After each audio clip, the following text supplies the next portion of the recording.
Bab 1385 Sistem Perencana Utama. Guru Buttfast, kamu luar biasa. Kamu benar-benar menangkap makanan laut? Sekelompok orang bergegas ke sisi Buttfast. Duan Jiude segera menghampirinya dan berkata dengan heran. Meskipun ikan ini agak kecil, ia mampu bersembunyi dari persepsi jiwa begitu banyak orang, yang membuktikan bahwa itu adalah sesuatu yang luar biasa. Dewa ini sangat cerdas. Bagaimana mungkin makanan laut kecil bisa bersembunyi dari mata darmik dewa ini? Buttfast langsung memuji dirinya sendiri dengan ekspresi bangga. Pada saat yang sama, dia mengguncang ikan kecil itu dan berkata dengan bangga, dari semua hal yang seharusnya tidak kamu lakukan, kamu pergi ke tempat paling sensitif dewa ini. Bukankah kamu yang memintanya? TSK, lepaskan aku, singkirkan cakar kotormu itu. Tiba-tiba, ikan kecil di tangan Buttfast memamerkan gigi kecilnya yang tajam dan padat dan berteriak marah pada Buttfast dalam bahasa manusia. Sekelompok orang terkejut. Ikan kecil ini sebenarnya memiliki kesadaran spiritual. Anda benar-benar tidak bisa menilai ikan dari penampilannya. Kecil bukan berarti lemah. Sialan, kamu pikir kamu siapa? Beraninya kamu mengatakan bahwa tangan dewa ini kotor? Dewa ini menjilati kamu. Apa yang bisa kamu lakukan? Buttfast langsung kesal. Dia menjulurkan lidahnya yang panjang dan langsung menarik tubuh ikan kecil itu. Air liurnya langsung menutupi tubuh ikan itu.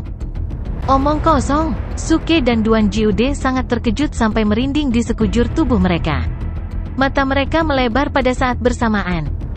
Mo Junchen dan Ryu Jingning juga sedikit terkejut dan merasa sedikit jijik. Lagi pula ikan ini ditarik keluar dari bagian tertentu dari tubuh Buttfast. Bajingan, kamu hal yang menjijikkan, lepaskan aku. Ikan kecil itu menjerit lagi. Suke melihatnya lagi dan sedikit terkejut. Ini sebenarnya belut kecil yang sekecil ulat. Bokong, apakah kamu ingin memeriksa punggungmu lagi? Apakah hanya ada satu ikan? Suke menatap Buttfast dengan ekspresi aneh.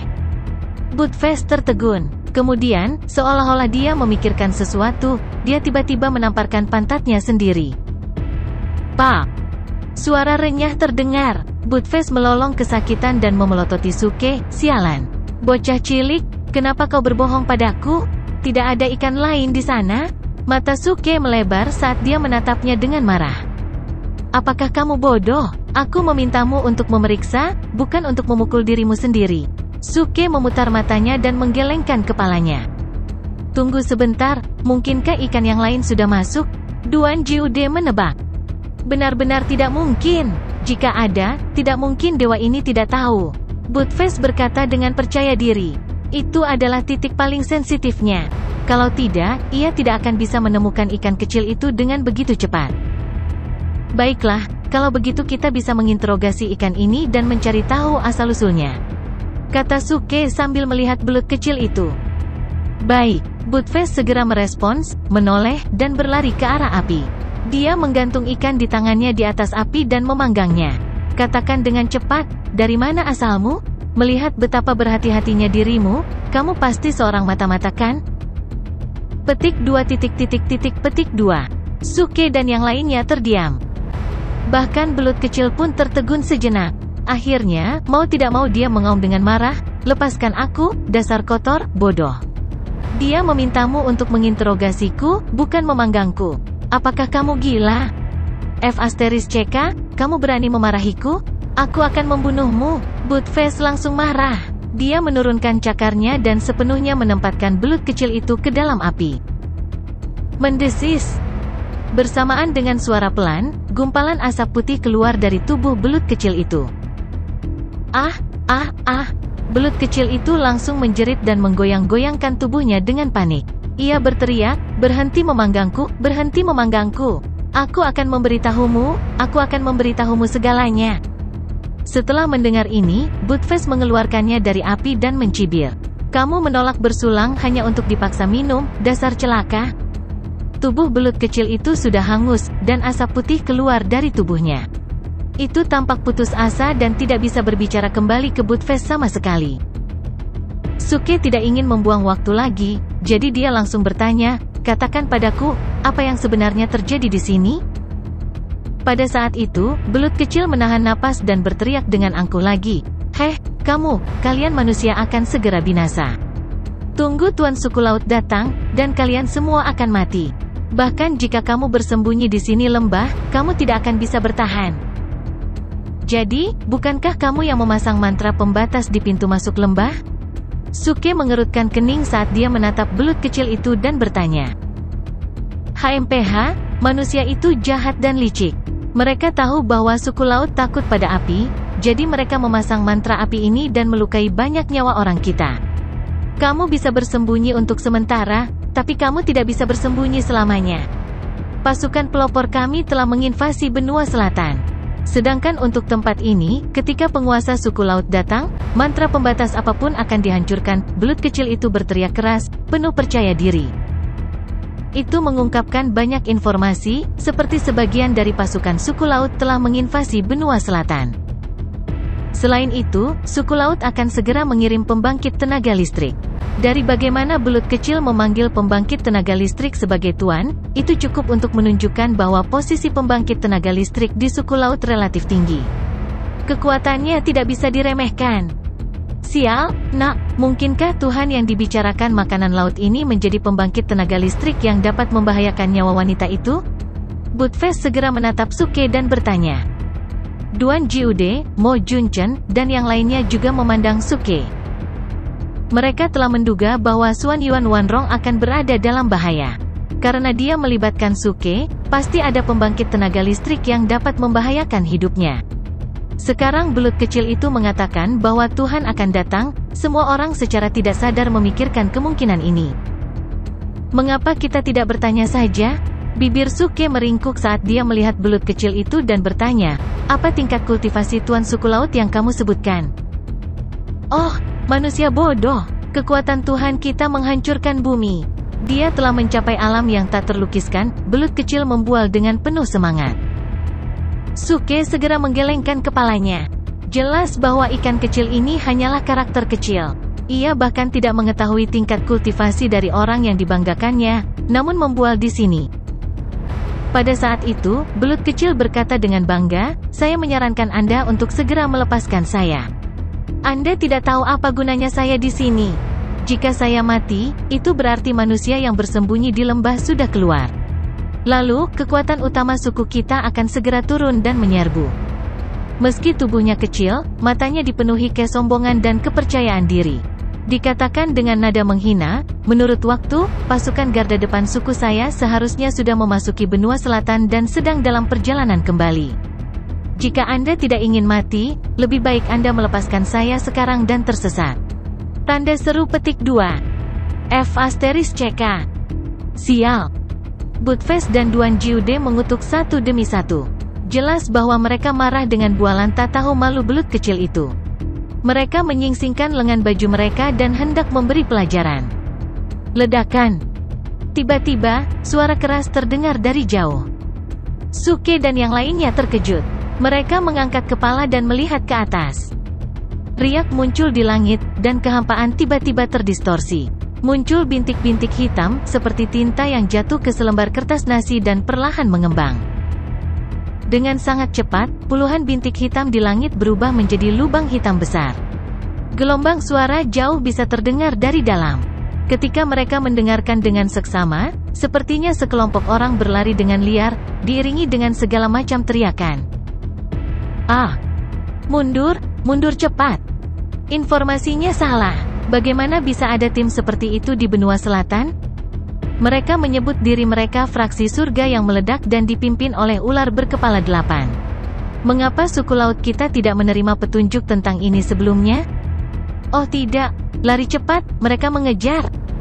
Begitu suara itu selesai berbicara, sekelompok sosok hitam muncul dari puluhan lubang hitam dan berlari dengan liar ke arah mereka.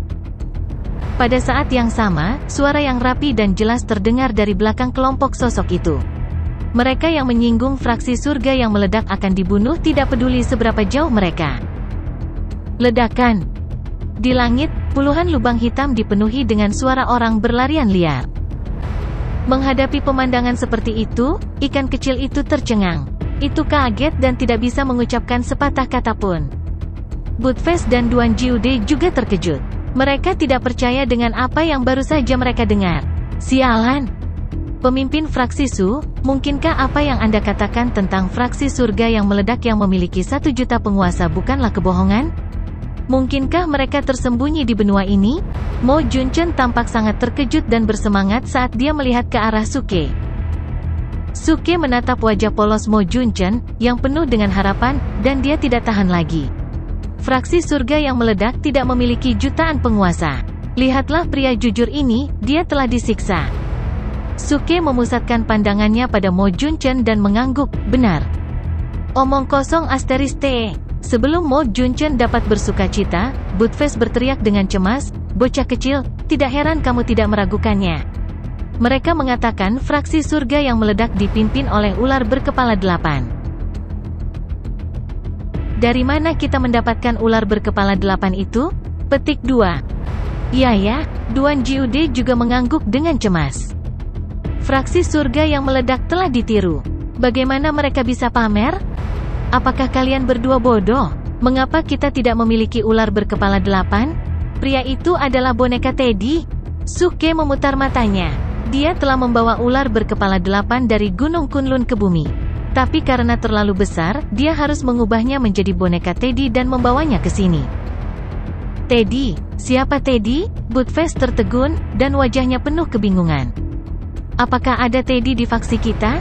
Duan Jiude juga bingung. Sialan, giliran Suke kehilangan ketenangannya. Dia menatap mereka berdua dan hampir curiga bahwa mereka adalah Budfest dan Duan Jiude palsu. Tunggu sebentar, sepertinya aku mengingat sesuatu. Tiba-tiba, Duan Jiude menamparkan bagian belakang kepalanya, seolah-olah dia telah mengingat sesuatu. Dia menunjuk ke arah Budfest dan berkata, Tuan Budfest, aku ingat sekarang. Toy Poodle itu, yang memerah sampo di kepalamu saat itu? Sampo? Astaga! Dewa ini juga ingat. Budfest tertegun sejenak, lalu dia langsung bereaksi dan berkata dengan ekspresi kaget, sialan, kenapa masih di 4 benua besar?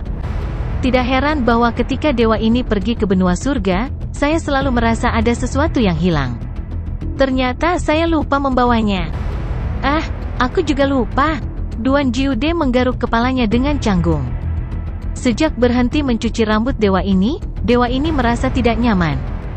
Budfest memelintir kepala anjingnya, seolah dia merindukan hari-hari ketika pudel mainan akan berbaring di tubuhnya dan memijat rambutnya. Itu adalah saat paling membahagiakan bagi Budfest. Merokok, minum, dan mencuci rambutnya, itu adalah waktu yang indah. Oh, kalian berdua yang lemah bahkan bisa melupakan pasanganmu. Bagaimana mungkin kalian masih memiliki wajah untuk hidup di dunia ini? Suke berdiri di samping dan mencibir. Budfest dan Duan Jiude segera melemparkan pandangan menghina padanya. Nak, kamu berani mengatakan itu? Aku khawatir kamu juga sudah lupa kan?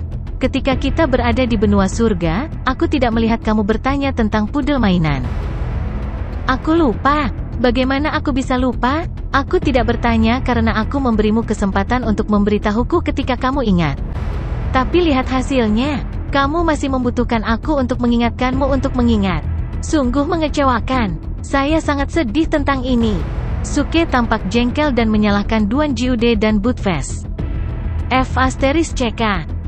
Duan Jiude dan Budfest langsung menatapnya. Menilai dari ekspresi mereka, jika mereka tidak tahu bahwa mereka tidak bisa mengalahkan Suke, mereka pasti sudah bergegas maju untuk melawannya. Suara mendesing, suara mendesing, suara mendesing. Pada saat yang sama, suara sesuatu yang merobek udara datang dari puluhan lubang hitam di langit. Lusinan sosok bergegas keluar dari lubang, diikuti oleh segerombolan orang. Orang-orang di belakang mereka seperti air pasang, dengan gila-gilaan bergegas keluar, semuanya berlari untuk hidup mereka. Suke memusatkan perhatian pada mereka dan langsung terhibur. Di antara yang disebut pelopor suku laut ini, hanya sebagian dari mereka yang berwujud manusia. Sisanya hampir semua jenis makanan laut, termasuk ikan, udang, kepiting, dan sebagainya. Selain itu adalah tim paling banyak di Foam Synthesis Stage. Ada juga beberapa di Crossing Calamity Stage yang memimpin mereka. Kekuatan keseluruhan mereka memang jauh lebih kuat daripada para pembudidaya di benua timur. Lagi pula, di benua timur, para pembudidaya tahap sintesis bentuk sudah berada di tingkat leluhur. Dengan garda depan seperti itu, tidak mengherankan jika para pembudidaya benua timur dialihkan dan harus bersembunyi di lembah pemakaman surgawi. Namun, cukup normal bagi mereka untuk ditekan oleh ular berkepala 8. Di masa lalu, ketika ular berkepala 8 ada di bumi, tahap kultivasinya sudah sangat dalam. Setelah sampai di 4 benua besar, ia menyerap ki spiritual dalam jumlah besar dan dengan cepat menerobos ke tahap penyeberangan bencana. Sekarang, beberapa tahun telah berlalu, dan mungkin sudah mencapai tahap kendaraan hebat. Itu cukup normal untuk dapat menekan tim pembudidaya suku laut di tahap sintesis bentuk dan di tahap penyeberangan bencana. Saudaraku, saudaraku, cepat datang dan selamatkan aku. Masih ada beberapa anggota suku manusia di sini. Pada saat ini, ikan kecil di tangan Budfest tiba-tiba menjadi hidup. Itu mengguncang tubuhnya dengan gila dan berteriak keras ke pelopor suku laut. Ketika tentara barisan depan mendengar keributan itu, mereka mengerutkan kening ketika mereka melihat bahwa hanya ada beberapa orang di pihak Suke, dan mereka tidak dapat melihat melalui tingkat kultivasi mereka. Selain itu, seekor anjing telah menangkap salah satu orang mereka. Masih ada waktu, ayo bunuh mereka dulu dan selamatkan pengintai, kata anggota suku laut yang berwujud manusia dengan suara berat. Membunuh mereka. Anggota suku laut di garis depan menyerang Suke tanpa ragu-ragu. Mereka berada di Crossing Calamity Stage dan Foam Synthesis Stage, yang dianggap sebagai yang terbaik di 4 benua besar. Namun, untuk menyelamatkan ikan kecil itu, mereka telah menyerang tanpa menahan diri. Selain ingin melampiaskan amarahnya dengan membunuh anggota suku manusia, sepertinya ikan kecil itu sangat penting bagi mereka. Dari perkataan anggota suku laut, tidak sulit untuk menebak bahwa ikan kecil itu adalah pengintai suku laut. Pramuka terutama bertanggung jawab untuk mencari dan mengumpulkan informasi. Fakta bahwa mereka menganggap ini serius dan bersedia mengambil risiko dikejar oleh ular berkepala 8 berarti bahwa ikan kecil itu memiliki beberapa informasi penting. Mereka hanya sekelompok semut di Crossing Calamity Stage dan Foam Synthesis Stage. Aku sama sekali tidak peduli dengan mereka. Guardian Mo, saatnya bekerja. Budfest mencibir dan bersembunyi di belakang Mo Junchen. Mo Junchen tidak menganggapnya merepotkan, dan dia juga tidak peduli dengan kelompok makanan laut ini. Ekspresinya acuh tak acuh saat dia perlahan mengangkat telapak tangannya dan mengepalkan tinjunya. Bang, bang, bang. Dalam sekejap, beberapa anggota suku laut yang telah menyerang meledak di udara dan berubah menjadi awan kabut darah. Tubuh mereka benar-benar terkoyak dan berserakan di tanah. Seluruh area langsung jatuh ke dalam keheningan yang mematikan. Semua anggota suku laut tercengang. Bahkan ikan kecil yang berteriak-teriak sekali lagi tercengang. Wajahnya penuh ketakutan. Fraksi surga yang meledak adalah ksatria dan menjunjung tinggi perdamaian dunia. Saya Mo Junchen, penjaga dari fraksi surga yang meledak. Anda anggota suku laut tidak boleh tinggal di laut. Sebaliknya, Anda memiliki keberanian untuk menyerang benua manusia. Suku, kamu pantas mendapatkan 1000 kematian? Mo Junchen berteriak dengan suara yang dalam. Tiba-tiba, kecemerlangan yang mempesona mekar di belakangnya dan terkondensasi menjadi banyak pedang tajam. Tubuhnya penuh dengan kebenaran yang menakjubkan dan menelan seluruh area. Ledakan. Ki spiritual di sekitarnya tiba-tiba tersedot dan berubah menjadi ribuan pedang mempesona yang melayang di belakang Mo Junchen. Mo Junchen mengangkat tangannya, dan pedang tajam di belakangnya bergerak. Ujung pedang menunjuk ke depan. Lalu dia melambaikan tangannya. Pedang tajam itu sepadat pancuran. Untaian cahaya menyilaukan melesat melintasi langit dan menembus semua pembangkit tenaga suku laut di depannya. Kekuatan Mo Junchen di puncak Golden Celestial Stage tidak ditekan di 4 benua besar. Pembangkit tenaga suku laut, terlepas dari apakah mereka berada di tahap sintesis bentuk atau tahap penyeberangan bencana, semuanya seperti semut pada saat ini. Mereka tidak bisa menolak seni sihir Mo Junchen. Mereka semua terbunuh dan jatuh ke tanah. Bagaimana mungkin ini bisa terjadi? Tidak mungkin. Bagaimana mungkin suku manusia memiliki kekuatan seperti itu? Dia setingkat dengan penguasa suku kita. Mundur cepat. Dalam sekejap, garda depan suku laut ketakutan. Mereka menjerit dan menjerit saat mereka melarikan diri ke segala arah. Namun, tidak peduli seberapa cepat mereka tidak bisa berlari lebih cepat dari seni sihir Mo Junchen. Hanya dalam beberapa detik, satu demi satu pembangkit tenaga suku laut dibunuh oleh Mo Junchen. Sialan, Wali Mo benar-benar pandai berakting tangguh. Mata Buttface membelalak. Dialah yang bertindak tangguh, kata Duan Jiude dengan enggan. Lupakan saja, Tuan Duan, kita semua berada di pihak yang sama. Kita harus memberikan kesempatan kepada penjaga Mo untuk pamer. Buttface menepuk bahu Duan Jiude dan menghiburnya. Mo Junchen juga tercengang, apa yang saya lakukan? Dia baru saja membunuh musuh asing yang menyerang. Mengapa dia membuat Duan Jiude marah? Bukan apa-apa pelindung Mo. Kamu melakukan pekerjaan dengan baik. Dari semua orang di sini, aku hanya mengagumimu karena caramu berakting tangguh berbeda dari yang lain. Akting tangguhmu tepat. Itu lembab, elastis, dan dalam. Ini jangan terlalu mencolok. Buttface berkomentar dengan sikap seorang ahli. Suke juga sedikit mengangguk. Dia memandang Mo Junchen dan berkata, Guru Buttface benar. Namun, Wali Mo, meskipun aktingmu yang tangguh tepat dan mendekati kesempurnaan, kamu masih kurang sedikit kesederhanaan. Kamu tidak down to, cukup bumi, yang membuat orang sulit untuk mendekati Anda. Jika Anda dapat menambahkan sedikit kesederhanaan, Anda akan dapat mendekati saya dengan sangat cepat. Saya berharap dapat melihat Anda di panggung final Act of King di masa depan. Oleh karena itu, saya memberi Anda ya. Dewa ini juga akan memberikan ya. Buttface mengacungkan jempol. Duan Jiude tampak tidak senang dan menggelengkan kepalanya. Meskipun kamu sudah lulus dengan 2 suara, lelaki tua ini masih harus memberimu tidak. Mo Junchen bingung sepanjang waktu. Apa kesalahan yang telah aku perbuat? Apa yang kalian bertiga bicarakan? Pada saat yang sama, ikan kecil di tangan Buttface mengeluarkan teriakan melengking. Pada saat ini, ia pulih dari keterkejutan dan ketakutannya, dan ia berteriak dari dalam hatinya, tidak mungkin. Bagaimana mungkin klan manusia memiliki makhluk yang begitu kuat seperti tuan klan kita? Tuan klan kita tidur selama puluhan ribu hari, tahun sebelum kebangkitan. Bagaimana bisa klan manusia mencapai prestasi seperti itu? Oh, sepertinya tuan mereka juga berada di tahap surga emas. Suke tersenyum. Jika dia berada di tahap Golden Celestial, dia tidak akan menjadi ancaman. Tapi inilah masalahnya. Bagaimana tahap surga emas yang remeh bisa mengancam kehidupan Xuan Yuan Wanrong? Ini tidak masuk akal. Kecuali Xuan Yuan Wanrong dalam bahaya, dan dia diserang oleh tahap langit emas suku laut? Suke menebak dan menggelengkan kepalanya. Jika dia ingin mengetahui kebenarannya, dia harus memasuki lembah pemakaman surgawi dan melihatnya.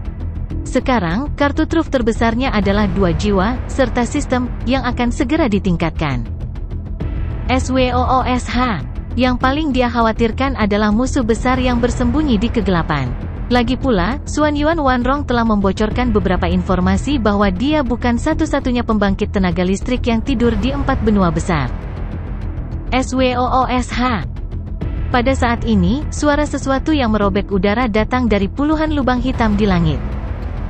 Segera setelah itu, seekor ular raksasa dengan tubuh besar keluar dari lubang. 8 kepalanya menjentikkan lidah mereka, dan itu tampak heroik dan agung. Itu seperti binatang iblis kuno, dan memiliki aura yang agung. Di belakangnya, puluhan orang dari klan manusia muncul dan menyerbu keluar. Mereka semua mengenakan jubah hitam, dan kata-kata fraksi surga yang meledak dibordir di dada mereka. Mereka elegan dan mendominasi. Sampah suku laut, jika kamu punya nyali, jangan lari. Aku akan membunuhmu. Setelah ular berkepala 8 bergegas keluar, ia mengutuk dengan kasar. Namun, dengan cepat terkejut, dan bau makanan laut dan darah masih tertinggal di udara. Adegan ini dengan jelas menceritakan bahwa pasukan garda depan suku laut telah dimusnahkan sepenuhnya. Beberapa orang yang berdiri di tanah menarik perhatiannya. Ketika melihat ke bawah, 8 kepalanya menegang, dan mereka memandang Suke dan teman-temannya dengan kaget. Kakak anjing, dalam sekejap, 8 tangisan sedih datang dari 8 kepala ular berkepala 8, dan tangisan mereka bergema ke segala arah. Tangisan ini menyayat hati, dan dipenuhi dengan kerinduan, kegelisahan, dan keluhan. Adik laki-laki, Buttface juga berteriak keras, dan dia membuka tangannya. Ular berkepala 8 turun dari langit, dan itu berubah menjadi hantu yang menyerang Buttface. Seolah-olah hendak menginjak-injak kepalanya. Ekspresi Buttface berubah. F*CKU, jika kamu ingin naik, kamu harus kembali menjadi boneka beruang dulu. Ular berkepala 8 tiba-tiba menyadari bahwa dia tidak lagi dalam bentuk boneka beruangnya. Itu berhenti di udara, dan 8 wajahnya tertawa datar. Pada saat yang sama, orang-orang di belakangnya juga memperhatikan Buttface, Duan Jiude, dan rekan mereka. Mereka langsung berteriak serempak, "Salam wakil ketua fraksi, salam sesepuh."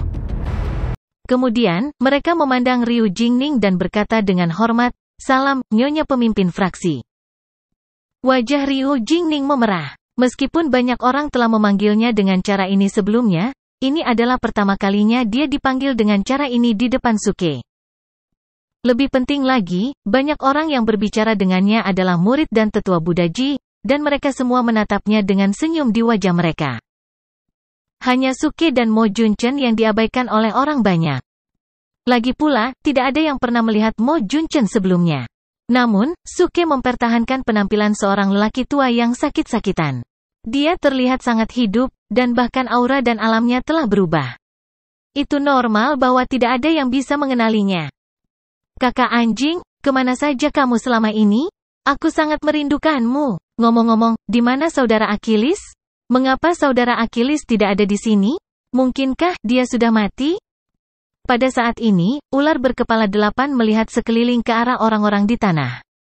Ketika dia tidak melihat Suke, ekspresinya langsung berubah. Dia melihat ke langit dan meratap, "Kakak Achilles, kamu mati dengan sangat menyedihkan. Seharusnya aku sudah menduga bahwa orang sombong sepertimu tidak akan hidup lama. Namun, aku tidak menyangka kamu akan mati secepat ini. Aku begitu patah hati." Astaga! Suke mengangkat alisnya dan menatap ular berkepala 8. Orang ini meminta pemukulan. Dia sama matinya dengan Buttface. "Heh, Teddy, aku sudah beberapa tahun tidak melihatmu. Kamu sudah dewasa," kata Suke sambil melangkah maju dan menatap ular berkepala 8 sambil tersenyum. Ular berkepala 8 dikejutkan oleh suara ini. Itu memandang Suke dengan heran dan ragu. Siapa kamu?" Itu memandang Suke dengan hati-hati. Tidak tahu bagaimana orang tua ini bisa berhubungan dengan Suke. Namun, kata-kata yang baru saja dia ucapkan, apakah itu nada atau perasaan yang dia keluarkan? Semuanya mirip dengan kata-kata Suke. Aku ayah Suke." Suke menyipitkan matanya dan berkata dengan senyum ramah. "Beraninya kamu, kakak Achilles tidak punya ayah. Kamu ayahnya, tapi aku kakeknya." Ular berkepala 8 berteriak dominan. Begitu dia mengatakan ini, seluruh area terdiam. Buttface dan Duan Jiude membuka mata mereka lebar-lebar dan mengacungkan jempol pada ular berkepala 8. "Keren-keren," Duan Jiude berkata dengan kagum. Masyarakat, seru Buttface. Wajah Suke menjadi gelap. Dengan satu pikiran, dia menghapus efek dari boneka penyamaran di tubuhnya. Sinar yang menyala-nyala melintas di sekujur tubuhnya, dan pemuda yang berbudaya, anggun, dan tampan itu melangkah keluar dari pancaran sinar itu. "Heh, pudel kecil, apa isi perutmu jadi gemuk? Akhir-akhir ini aku mengidam anggur ular empedu." Bang! Ular berkepala 8 jatuh berlutut. Dia ingin menangis, tapi tidak ada air mata yang keluar. "Kakek, aku salah." Hampir di saat yang sama, orang-orang di belakang ular berkepala 8 juga tertegun. Kemudian, mereka memandang Suke dengan ekstasi dan rasa hormat. Mereka berteriak serempak, "Salam, pemimpin fraksi."